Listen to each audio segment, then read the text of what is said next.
यहाँ सिर्फ जिंदगी की सच्चाइयों से बहस होती, यहाँ सिर्फ जन्नत जाने का पैगाम नशर होता है, यहाँ सिर्फ आदमियत का पैगाम नशर होता है कि आज समाज में डॉक्टर बहुत है, आज समाज में इंजीनियर बहुत है, मगर इंसान नहीं है। आज समाज में पुलिस वाले बहुत हैं, मगर इंसानों की तादाद बहुत कम है। मालदार बहुत हैं, पहले तो झोपड़ी में लोग रहते थे, उस झोपड़ी में सियासतदान रहते थे, उस झोपड़ी में स्कॉलर रहते थे, उस झोपड़ी में अल्लाह के वली कुतुब अब्दाल रहते थे, उस झोपड़ी में समाज को सही मार्ग पे ले जाने वाले शुभ चिंतक रहते थे। क्या बात। लेकिन आज 50 मंजिला मकान में दरिंदा रहता है, उसमें भेड़िया रहता है जो हमें सिर्फ कष्ट देना चाहता है, दूसरों को तकलीफ देना चाहता है। मौज है, मस्ती है, शराब है, शबाब है, डांस है, नाच है, गाने हैं। तो आज महलों में वहां दरिंदे रहते हैं जो रात भर गा के दूसरों की नींद हराम करते हैं, जो रात भर पटाखे छोड़कर दिल के मरीजों को मौत के घाट पहुंचा देते हैं। यानी दरिंदों की तादाद बहुत ज्यादा है, भले ही वो महल में रहे या जिस शक्ल में रहे। लोग कहेंगे कि साहब आप डॉक्टर को, आप कहते हैं कि डॉक्टर है, इंसान नहीं है। मैं अक्सर मिसाल देता हूं कि आजकल के जो डॉक्टर जो कुछ कर रहे हैं, मुझसे ज्यादा आपको तजुर्बा है और आप वही बोलेंगे जो मैं बोल रहा हूं। एक शख्स MBBS की डिग्री लेके आया है, समाज की सेवा करने आया है, उस सेवा के बदले में जो उसे मिल जाए, सच्चाई का लिबास पहन के वो कमाता है।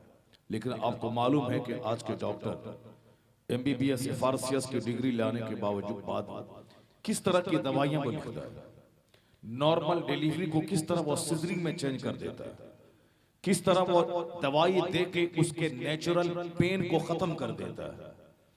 जबकि वो 10 साल का तजर्बा है, वो जानता है कि 10 रुपए की दवाई से ठीक हो सकता है। उसको 10 तरह के टेस्ट उसको लिखता है, क्योंकि शाम के वक्त में पैथोलॉजी से दलाली उसको मिल जाए। उसके घर में कमजोर किस्म की दवाई की फैक्ट्री वाला उसको AC देता है ताकि उसकी दवाई वो लिख दे। इसलिए दर्द की दवाई के साथ साथ में उसमें गैस की दवाई, ताकत की दवाई और 2-3 अलग से जेनरिक दवाई लिख देता है, चूंकि मेडिसिन की कंपनी से उसको दलाली मिलता है। एक गरीब जाता है कि मैं गरीब हूं, मेरे पास कुछ नहीं है, मेरी बीवी दर्द ज़ेहन में मुब्तला है, बच्चा तवल्लुद होने वाला, डॉक्टर बाबू नॉर्मल डिलीवरी करवा दीजिए। डॉक्टर कहता है कि मेरे पढ़ने में 50 करोड़ रुपए खर्च हो गए, अगर मैं इसी तरह इंसानियत का मुजाहरा करता रहूं तो फिर मेरा जो प्लान है कि 5 एकड़ जमीन में घर बनाना, हमें ऊडी कंपनी की कार खरीदनी है, तो पैसे कहां से आएंगे? तो इसीलिए अब वो इंसानियत का लिबास उतार के वो झूठ का कपड़ा पहनता है और कहता है कि तुम अगर सिजरिंग नहीं करवाए तो तेरा बच्चा मर जाएगा या तेरी बीवी मर जाएगी। इस कदर डरा देता है कि बेचारा के जो एक घर था वो घर गिरवी रख के 50,000 डॉक्टर के पास भीड़ चढ़ाता है, फिर वो डॉक्टर कैंची से उसकी सिजरिंग करता है। तो लोग कहते हैं कि ये डॉक्टर है, MBBS है, मगर इंसान नहीं। इंसान तो वो होता है जिसके सीने में सिंपैथी हो, जिसके सीने में हमदर्दी हो, जिसके सीने में मानवता हो, जो दूसरे का दर्द समझता हो। अगर किसी डकैत से, किसी चोर से, किसी हरामखोर से वो पैसा लेता तो किसी तरह चल सकता था, लेकिन एक गरीब का घर बेचवा के पैसा अपने कोठी को सजाने को किया है। ये MBBS डिग्री होल्डर है मगर इंसान नहीं, ये डॉक्टर है मगर आदमी नहीं है। आदमी वही है, डॉक्टर इकबाल की जबान में, कि दर्दे दिल के वास्ते पैदा किया इंसान को, वरना दाद के लिए कुछ कम न ते करो भैया। तो डॉक्टर होना और है, आदमी होना और है।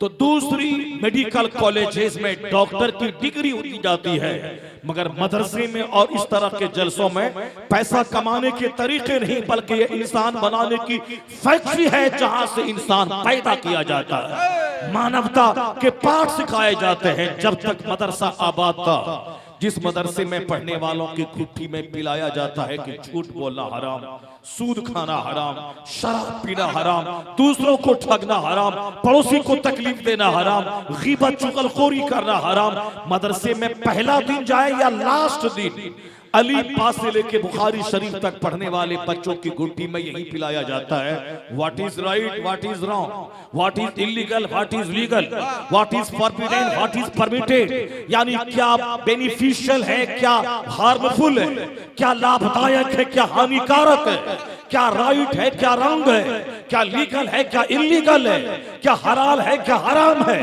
क्या जायज है, क्या नाजायज है। दूसरी दरसगाहों में इंस्टीट्यूट में पैसा कमाने का की थ्योरी पढ़ाई जाती है और इंसान बनाने की थ्योरी मदरसे की चटाई पे पढ़ाई जाती है।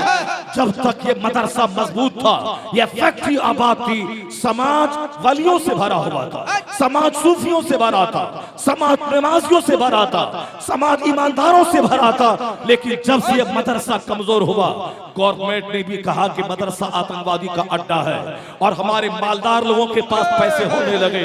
इन्होंने भी मदरसों को उजाड़ना शुरू किया कि मेरे बच्चे अब स्कूल कॉलेज में पढ़ेंगे, मदरसे में नहीं पढ़ेंगे। और हमारे उत्तर प्रदेश के पंडित जी भी मदरसों में जा जा करके उसकी इंक्वायरी करवा के आतंकवादी का अड्डा है ये। मैं कहता हूं अगर पंडित जी अगर हकीकत में वफादार था मदरसों के तई तो एक ना जासूस मदरसे में भेजता, वह 1 घंटा बैठकर देखता कि उस्ताद पढ़ाता क्या है, वो बच्चों को सिखाता क्या है, उसका रिकॉर्ड ले जाके असेंबली में सुनाता। ये है आतंकवादी का अड्डा, जहां से आतंकवादी पैदा होती है, रिकॉर्ड मौजूद है। एक दिन भी अपना जासूस भेजवा के देख लेता मदरसे में सिखाया क्या जाता है। अगर वह जासूस को भेजता उसका भी सीना हिल जाता। ये 5 साल का बच्चा, उसे भी बोला जाता है कि झूठ बोलना हराम, शराब पीना हराम, ज़िना करना हराम, सूद खाना हराम। और बुखारी लास्ट डिग्री हासिल करने वाले को भी यही पढ़ाया जाता है। तो मदरसा आतंकवादी का अड्डा नहीं, ये मानवता का पाठ पढ़ाने वाली फैक्ट्री है। जब तक यह फैक्ट्री आबाद थी, प्रोडक्शन हो रहा था तो समाज शरीफों से भरा था। और जब से यह फैक्ट्री कमजोर हो गई, प्रोडक्शन कम हो गया, समाज डकैतों से भर गया, समाज दरिंदों से भर गया, समाज लुच्चों से भर गया, समाज पापियों से भर गया।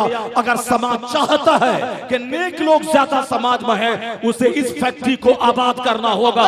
और जिस दिन यह फैक्ट्री आबाद हुई, इसकी पैदावार बढ़ी, तो डकैतों की तादाद घटेगी, शरीफों की तादाद में इजाफा।